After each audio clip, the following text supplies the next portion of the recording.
Welcome to Circle City Conversations. Thank you for joining me for our conversation today. Thank you to our sponsor, Hurst Lamontes, an Indiana law firm representing injured Hoosiers and their families for over 50 years.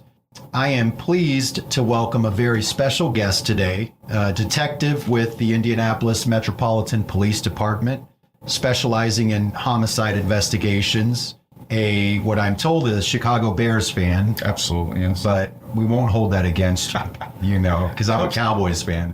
Oh no. Well, we've both been in a lot of pain. Yeah. Detective Jose Torres, thank you so much for being here. I appreciate it. My pleasure. So let's start, really easy. We'll go way back. Where are you from originally? I'm from East Chicago, Indiana, up in the region, northwest side of Indiana. Yeah. And did you go to high school up there? Yeah, I went to a small Baptist school up there. Okay. And just went up there and grew up there, and that's being in part of they call it the region. Yeah. Up there you might as well be part of Chicago so you're going to be a Bears fan. And although I'm not a Sox fan, even though I was by the South Side, I've always been a Cubs fan. So yes. I've been a diehard Cubs fan and Bulls and Blackhawks too. And I'm not a Colts fan. I'm a Pacer fan. I like the Pacers. Yeah. And but not a Colts fan. Right. But the Bears are coming here, right? Yes, they are. And I'm looking forward to that game. Yeah, yes. That'll be a good game. Did you go to high school down there or up there too? Yeah. Went to high school up there. Again, a small Baptist school up there. Yeah. And college and everything. I have a little bit of college. Yeah. I don't have I don't have a degree, but I'd been working on it, but time happened, things happen, life happens, and I haven't gotten back to it. Been very busy with a lot of different things, but I have a little bit of college. Eventually, you became a police officer. So tell me a little bit about your early days in your career. Where'd you work? What kind of job did you have? Well, before I came here to Indy, I was was in Valparaiso Police Department. Okay. For 3 years before I came down here. I had growing up, I'd always wanted to be a police officer. Well, I wanted to play for the Cubs. So, my curveball wasn't that great. So I wanted to pitch for the Cubs, but I always wanted to be a police officer growing up. And I was able to get an opportunity to become a police officer at Valparaiso before I came down here. And that was in 98. Okay. And then I came down here in 2001. What was it? Has that training changed much? I remember talking when I was a public defender, talking to some police officers about a training academy that they would all kind of have to attend. And then after that, it was similar type of training. Well, when I was in Valparaiso, we went to the Plainfield Academy, which is Indiana Law Enforcement Academy. Yep. And it was basically more of a generalized academy, because you're getting officers from all over the state. Right. And that was a 3-month academy. But then when I came here to Indy, it's a 6-month academy, and it's more specialized, obviously, since it's Indianapolis academy.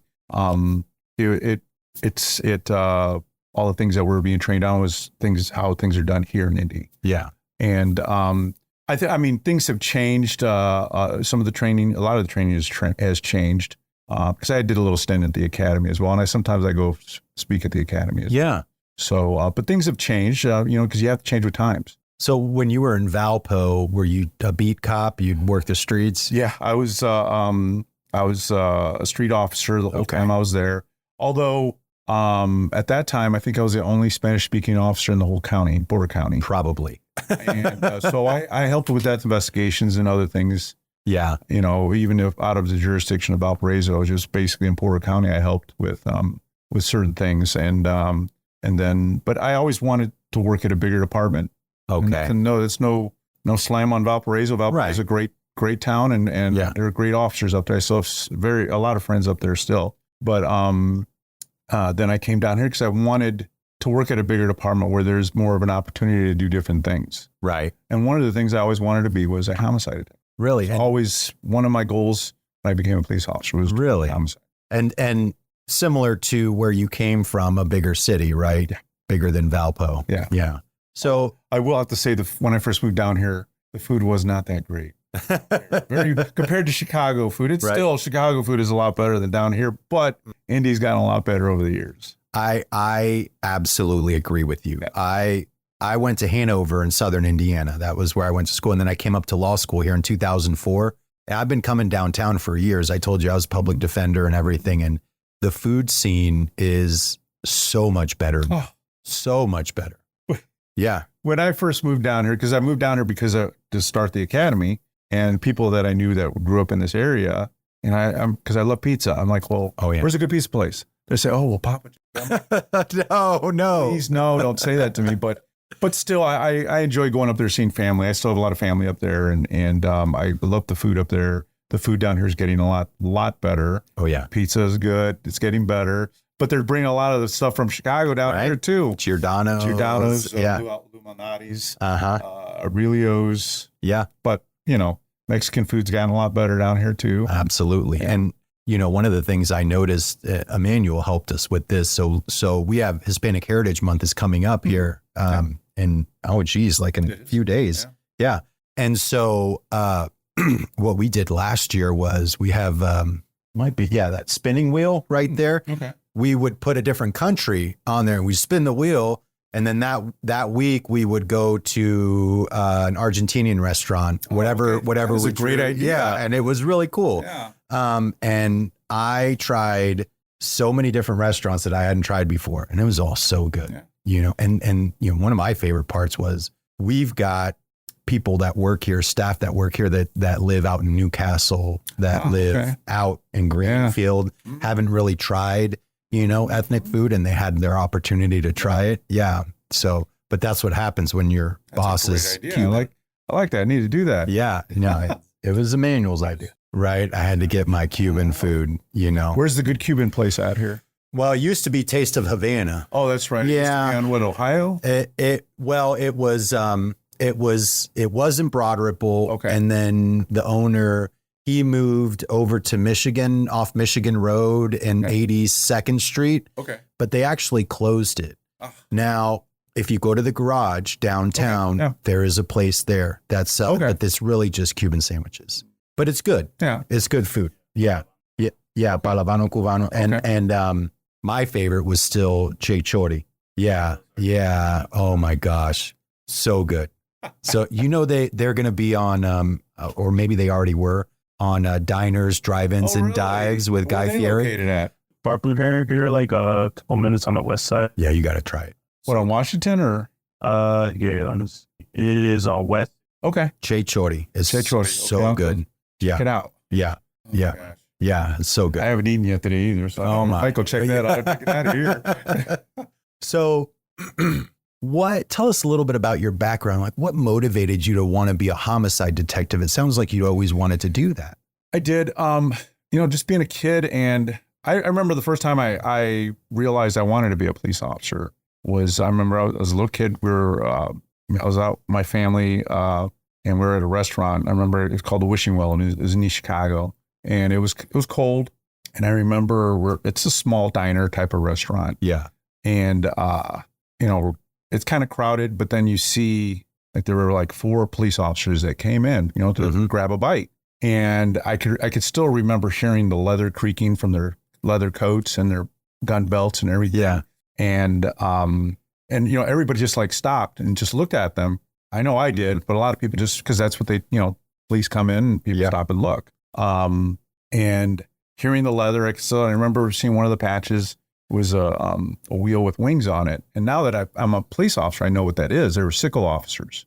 Yes. So that's why they had the heavy leather and the extra leather that, and I remember that. And I'm like, gosh, I want to, that was kind of like an influence. But then as far as the homicide part, it was just being a kid and teenager, just watching TV and just, that sounds like it would be very fun or interesting. Yeah. But obviously, I mean, now that I have been a homicide detective for several years, it's nothing like it is on TV, but that's fine. It's very challenging. It's a very challenging job in different ways. Yeah. It's not like it is on TV. There are a couple things that maybe they portray that's okay, but there's a lot of things that are not shown. And some of the difficult things that we have to deal with, it's not shown, and that's fine. It is what it is, but that's something that fortunately I've been able to do pretty well, and I like working. I like grinding. I like, and it's just like from where I grew up. My parents both from Mexico. Okay. My dad was a steel worker. Oh, okay. And my father-in-law was. Oh, was he? Yeah. Where was he? Where was he? Down here. He worked.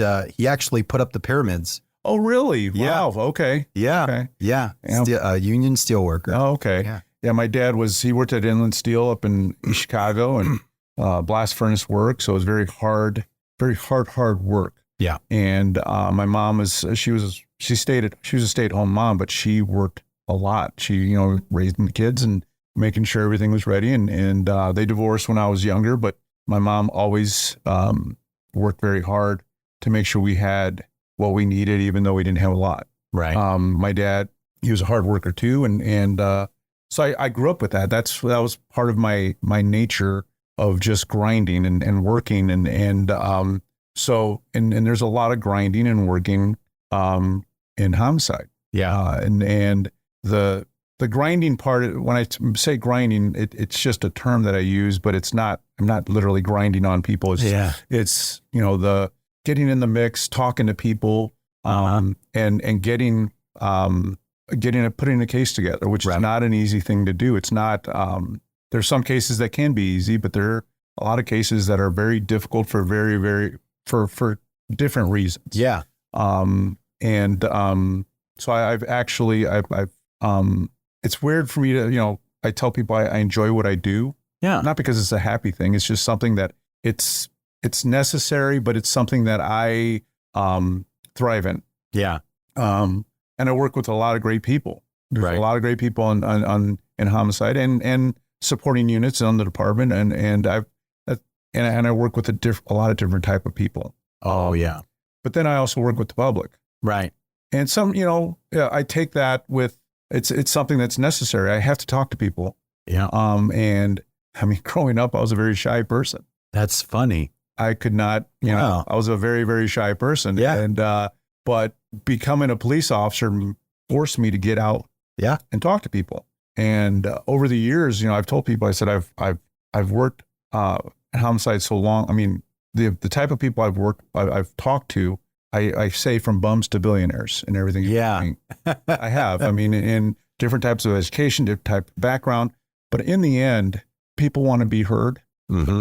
And they want to be spoken to as a regular person. Yeah. Like we're talking right now. Exactly. And I want to be spoken to that way as well. People start yelling at me. That's difficult as well. But basically, when I talk to families, victims' families, this is basically how I talk to them. Yeah. Sit down and talk to them and try to figure out what happened to their loved one. And some, I've had so many different, I think I've been lead in 93 homicides now. Wow. Over the years. So I've had a lot of families that I've interacted with. Oh, I bet. A lot of people that I've interacted with, but I enjoy it. It's something that it's necessary, but it's something that I don't mind doing. Right. Well, it's, similar to what I do. I have sad situations sometimes I have to deal with. And, I tell people I love what I do. I am pulled to it like gravity. It's a calling for me. It's not even a career. And so it can be really sad at times, when you deal with a dead baby or something like that, but at the end of the day, I feel very strongly that if I am meant to be doing this type of work. Yeah. So let's talk a little bit about a typical day for a homicide detective. What does a typical day look like? Well, I mean, it can vary. And that's the nice part about working in police work and in homicide specifically, because some days can be just, there's nothing going on. You show up to the office. Since I've been doing this for a while, I have cases that are open that sometimes if I have time, I start trying to get into things that that I need to either catch up on because I've been in trial for a while, right, or other things. And so I have other pending cases that I'm looking into to possibly be able to present to the prosecutor's office. So it's not, but other days when I show up to work, it's interesting. It's like turning on a switch. I have to have a cup of coffee first because I work middle shift hours. So I work 2 to 10:30. Okay. 2 in the afternoon to 10:30 at night. So, but it's like the whole unit. That's what we do. Is like got to start that pot of coffee. So that's how we start. That's the first thing we do. One of us starts a pot of coffee, have some coffee, discuss a few things, and then just start getting into. And of course, we have our radio on. So obviously, if something comes out, we respond to it. And the way we determine who's next up on the we call it the rotation. If you're on the bubble, more or less. Whoever had you have, say, if you have 5 detectives and the one on the bubble is the one that had the oldest homicide. Okay. That's working that day. Okay. So you're on the bubble. So if something comes out, if a homicide comes out, that one's yours. Okay. So, but you have different type of death investigations that come out. Sometimes people shot that are in critical condition. Sometimes we respond to those as well. So there could be different things going on. There could be nothing going on, and you just work on stuff. At least that's what I do. I work on things that are still open to try to improve the case or find something that, because again, like we mentioned before with these cell phones, so the amount of stuff that people, we put our lives in these devices. Yeah. And we don't even realize it. Right.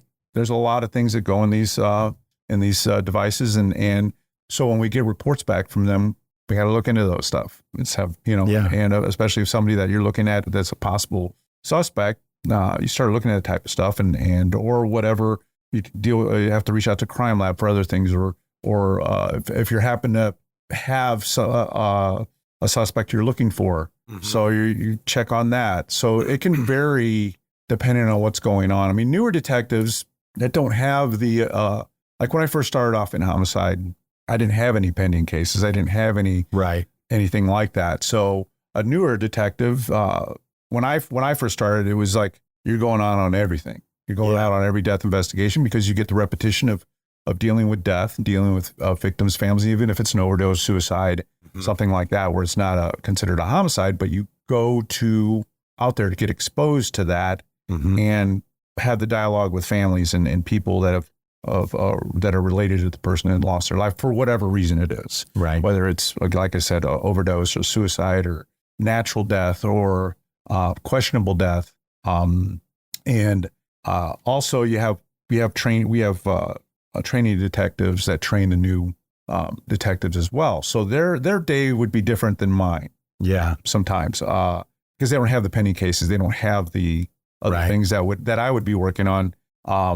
So it's not, it could be varied for different reasons than mine. Right. Yeah. So we talked a little bit earlier about how it's not like TV. Let's talk when a victim's family, they come to you, you're the first person usually that they speak with, one of the first people. It depends. If they show up on the scene, right. They're going to talk to officers first, and officers would let me know, hey, this is the victim's family. We believe, because a lot of times we don't just, unless somebody says, hey, that's so-and-so. Okay. Family shows up.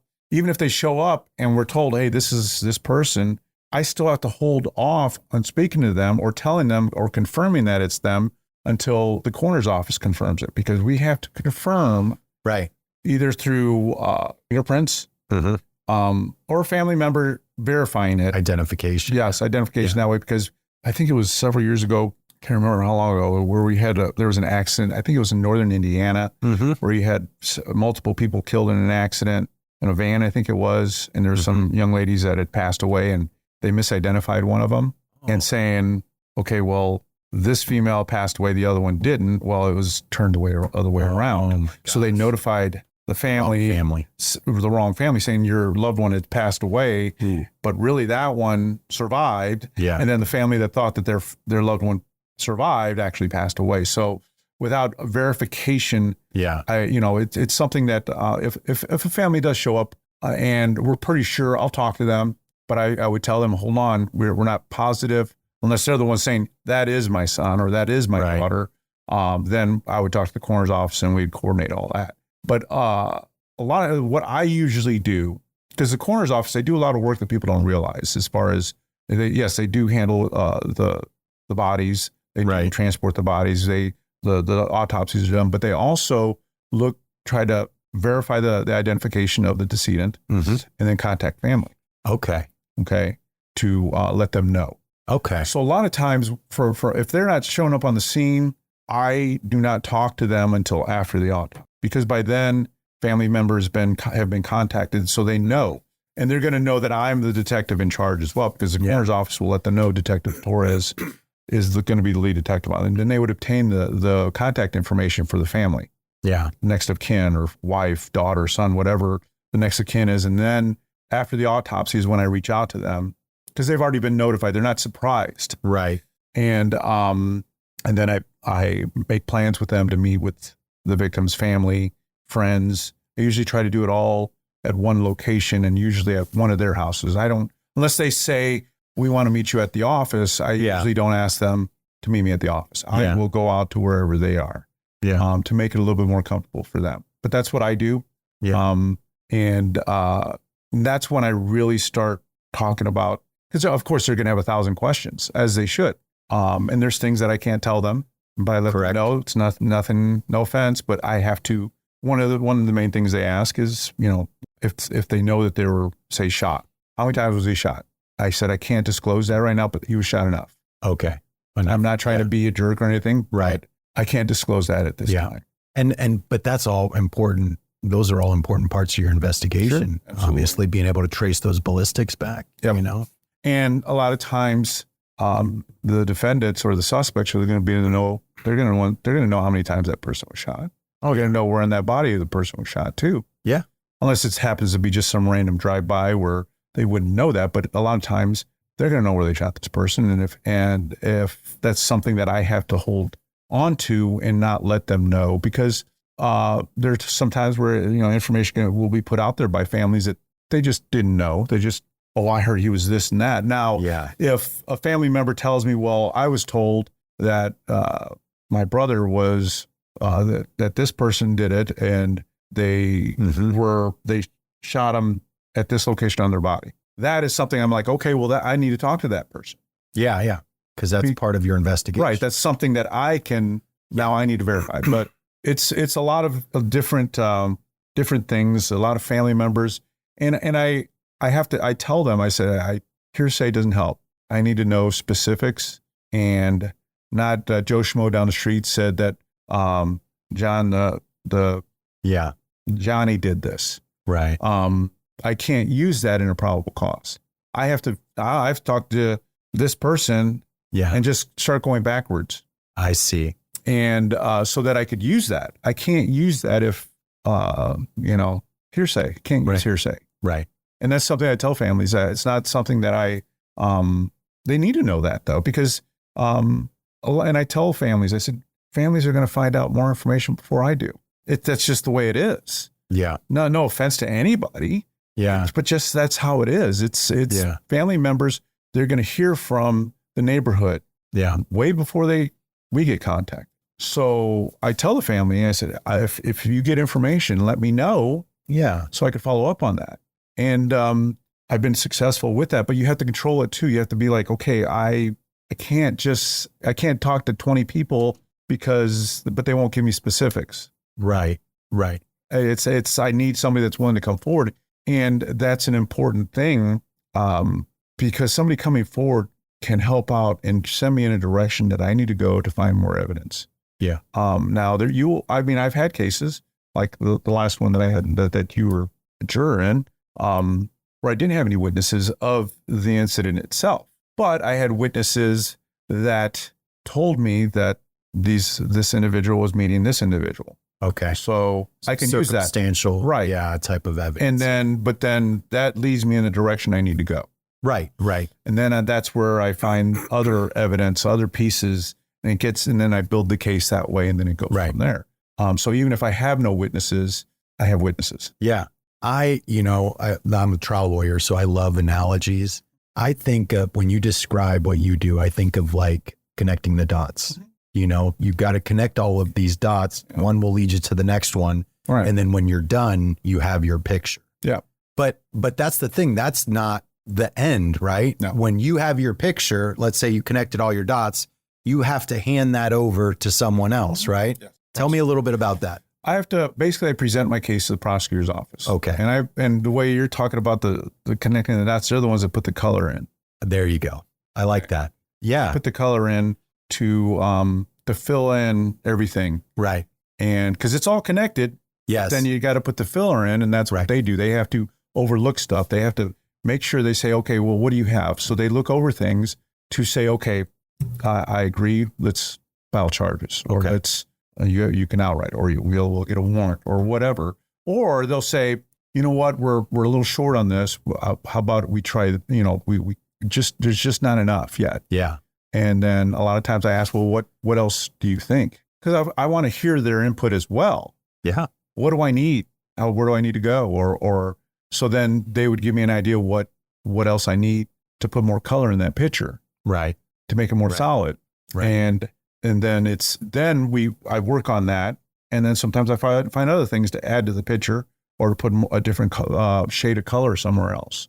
I'm just using that. Yeah. No, but that's what they do. And they determine what charges will be filed. And then you go from that part, then you make the arrest. So again, like I said earlier, people think, well, you make the arrest, TV shows, everything fades to black, and that's it. No more anything. And you have a lot of people in the public that think that's it. Yeah. He's arrested.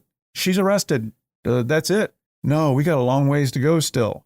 Some of these cases for various reasons can go 2-3 years before they go to trial. Yep. And I mean, COVID didn't help with that backup for a while too. I mean, we're still, I think, catching up on some of that stuff. I think we've caught up to some of it, but that COVID situation backed up a lot of things. Yeah. But I mean, that's so then so I'm working with the prosecutor's office to, because they ask, even when the case is filed, then I meet, because that goes through a screening prosecutor. Right. And then the case is then handed off to a deputy prosecutor who is now going to be the one presenting the case to the jury and going to court with it.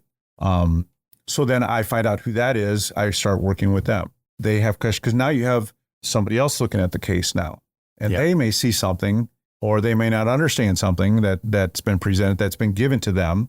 So then I work with them and explain stuff. And because I'm the one that's going to, I explain it. I know the case because it's my case that I'm presenting. I'm the one that talked to the people.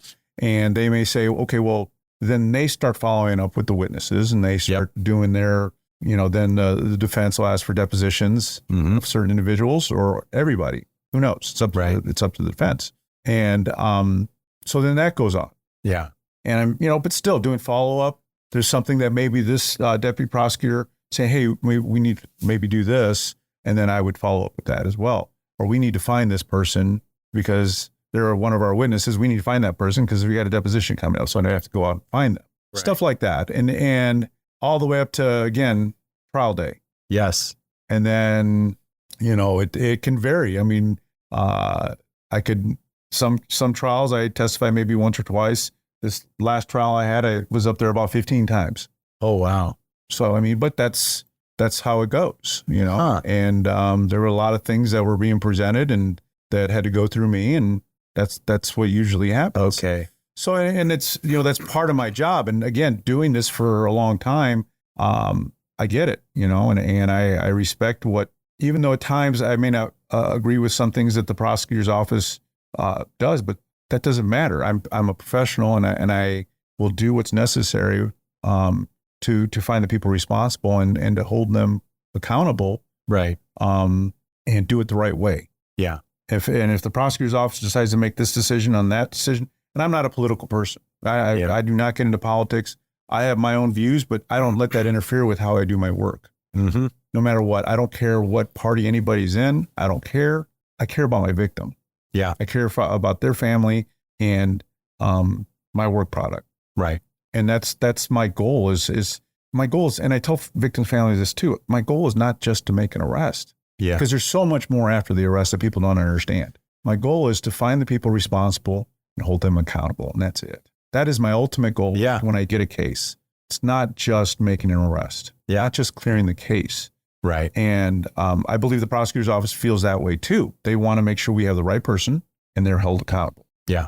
But we have to go through the process of going through either a bench or jury trial. Right. And that is, that's the process for everybody. It's not just for certain people, for certain people of any type of color or income or religion. It's the same for everybody. Yeah. And Nothing's perfect though, and I understand that too. But I respect the prosecutor's office. I respect a lot of people in the process of this whole thing. I understand that everybody has the right to defend themselves, Right. and so defense attorneys as well. I mean, I may not like some defense attorneys, but that's fine. Yeah. And that's okay. Yeah. I'm professional, and they have a job to do, just like I do. And and I have friends that are defense attorneys as well. Yeah. And I think they're wonderful people. But just like any profession, you're going to have bad people in every profession. Right. Right. Bankers, lawyers, officers, judges, whatever. You have them, baseball Everywhere. players. Right. Yeah. I hate the Cardinals. But, Yeah. it's just, that's in every profession. Though. Yeah. And Probably doesn't. I mean, what we do is so adversarial too, unlike a profession where, let's say, you're selling someone computer equipment. You got someone that needs computer equipment and someone that sells it to them at a hopefully an affordable price and provides good service, and everyone's happy, right? Mm-hmm. And what I do with personal injury cases and death cases in the criminal world, it's adversarial. Yeah. One party wins, one party loses, usually. Yeah. And so that, I think, kind of lends itself to, it being more combative.